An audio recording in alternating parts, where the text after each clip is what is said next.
would be an No. existential crisis to you? W- Because a lot w- of people thought COVID was. It wasn't. That was the problem. That's the point. Was World War II? Maybe. Was it? I mean, That's there a was a great lot of people question. on both sides, right? I mean, obviously it was a war, so there were people clearly Listen, I on saw two sides. somebody. I saw somebody. I think Tucker Carlson was interviewing a guy who said he didn't say we should do this. He's probably going to get condemned for even saying these words, and God knows here you and I will get it too. He said, there are people making a case that we should have maybe lined up with Germany against Russia. Right. That because really the big problem was Stalin and Mao, and that whatever was happening before, as horrific as it was not as bad as what those guys did. It just didn't have the same motivational principles to it. So, although it did. I mean, as a Ukrainian, we were subjected to the Holodomor. That was it. That was we're going to kill Ukrainians. Period. Right. Right. Yeah, I just don't know what would be considered an existential crisis to the point where we would have to all fall in line. Well, it's why we have leaders and why we have government, I suppose. But you start to think about it, and it gets into the same space as free speech, like it's a yes or a no. But I think it's a little grayer. I think that one's well. I agree with you. I think it's gray when I think about countries that face actual terrorism, like actual terrorist groups, like ISIS in their borders. Right? We don't have that here in the United States. We're lucky enough not to have these. Well. But at this point, we don't have terrorist cells that are truly, really operating within the United States that that's really truly causing problems. I mean, China had a big problem. Obviously, in the Middle East, they've had a big problem. Russia tries to clamp down on it because they don't want there to be a big problem for them. And we're lucky that this happens over on their continent, not on ours.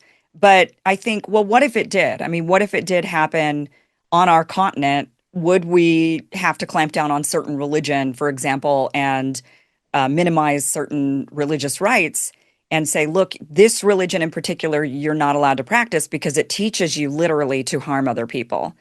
But I don't know. So I kind of debate this once in a while because we have the privilege of not having this problem.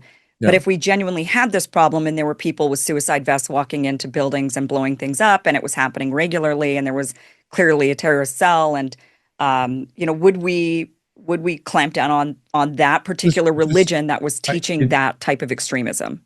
All I remember, here's my. It depends who's in power at the time, I suppose. But I suspect is we would go, no, we can't, no, no religion, no, until we go, okay, we have to. Right. and then we'll say it's just for a minute, just for a second, just till we get this under control, and then who knows how long it will last. But something that stuck in my craw was were you living out here when we had that San Bernardino massacre? What year was that? That Muslim couple. I think I was in Texas. I think I was doing was that in like 2011 or something? I think it was a little after that. It was during the Obama administration, towards the end of his second term. What would that have been? Like 2014 maybe, or that 20. Sounds about right. Yeah, it was 2015. Okay, yeah, I guess I was there. I was in LA, yeah. Well, we had this horrible massacre by a couple that were essentially a cell living in San Bernardino, and they went and shot up all their coworkers and killed dozens of people. And the U.S. Attorney General at the time, look at her name up. Who was the U.S. Attorney General in 2015? Okay, let's see. Because it was. I want her name to be on this record. Loretta Lynch. It was Loretta Lynch. That's right. And she got up and she goes, first, I don't want to hear anything about Muslims. You're not allowed. If you say the word Muslim, I'm going to kick you out. There's nothing about religion, nothing about Muslims. This had nothing to do with what happened here.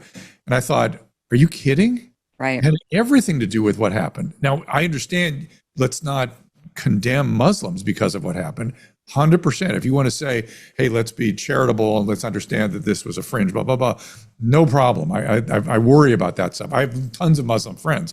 And I think, and there's a lot of wonderful elements in that. I mean, there's so much good that gets missed in the Muslim religion because of the extremism. Yeah. That I hate that. And this was another example of that. And I get that. And she was not saying that, though. She was saying, you're not allowed to essentially say you're not allowed to profile, period. I don't hear Right. one word about it. And so I thought, oh my God, 18 people just were killed. And this is what you say? Not, we're sorry for the family. This is your opening remarks? I'm disgusted. I'm disgusted. So.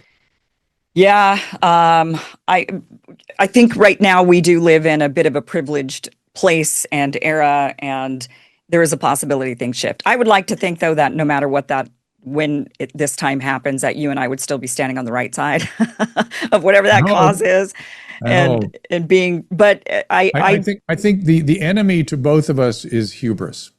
You have to be very careful. Just really just don't. It's called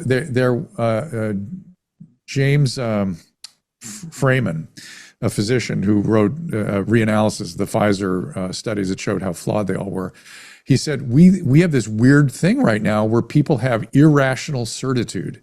Our job is to be rationally uncertain at all times, be judging, questioning, assessing, trying to get to an approximation of the truth. If you are certain of anything, you'll be prone to hubris, and when you're wrong, the wrong will be potentially catastrophic. Thank you for watching this clip from the full Kim Iverson show, which you can catch Monday through Friday, 2 p.m. Pacific, 5 p.m. Eastern at KimIversonShow.com. It is free for you to watch. Again, 2 p.m. Pacific, 5 p.m. Eastern, KimIversonShow.com. See you there.